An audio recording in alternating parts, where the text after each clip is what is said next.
Erdal Tut pêkersazeke ku li kargeha xwe ya li Amedê ji Kevir, Dar, Herî bi salan e hunera xwe pêşkeş dike. Her roj sibehê zû deriyê kargeha xwe vedike û bi sebr û kedek mezin hunera xwe li ser tiştan dinexşîne. Aslında em zêde peyker nas nakin. Ne Amedê tenê ne em cî Perçê Kurdistanê li va Amedê Londra tenê ne Tirkiye tev peyker nizanin em.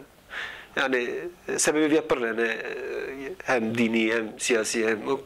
Hatta daha zor yeki hatta ne çubum zaningahı min peyker nas nekir. Serresin çu üniversite milli peyker nas kir.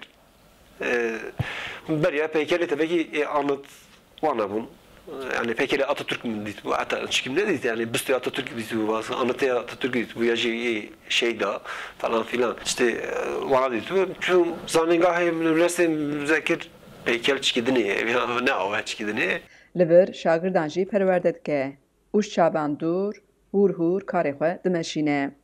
Erdal behsa qeyd û bendên civakî û olî jî dike ku li pêş geşedana vê hunerê astengin. Peykel dünya her tişte yani her tiş peykel yani sersi boyuta sersi boyuta da şu olun tanıma peykel dünyayı evreni her tiş de heykel aslında. Yani keva alana mı? Şimdi böyle bir çiki frej yani ne ki resme ne ki dini çile hüneri dinini ama ne denkbejiya meheye müzika meheye edebiyat amacıya ona çıkaçın horç dibin Kürdistan'ı peykel zede obnaven. Naçın yani iki derdi mehbe okve denk müzik iki derdi herkes karşı sırana bece. Ama öneri izlene gel. İki vaktine lazım. Akademici lazım gerek. Yani poli yani kursi ava atölye ava gel zedebin.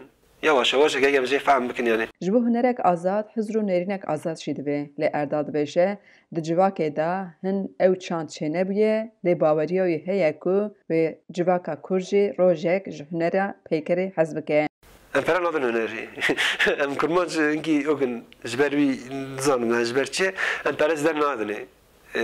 Ji hez dikin geltê dibe çiqav xweşe dibe van vî önerî pir baş e gerekî li Amedê li vî li va zêde be vata pere dibe nagirin dibe nabrebe nave dibe çez jî çekim. Gava pere de jî çektim ve çıkıyor.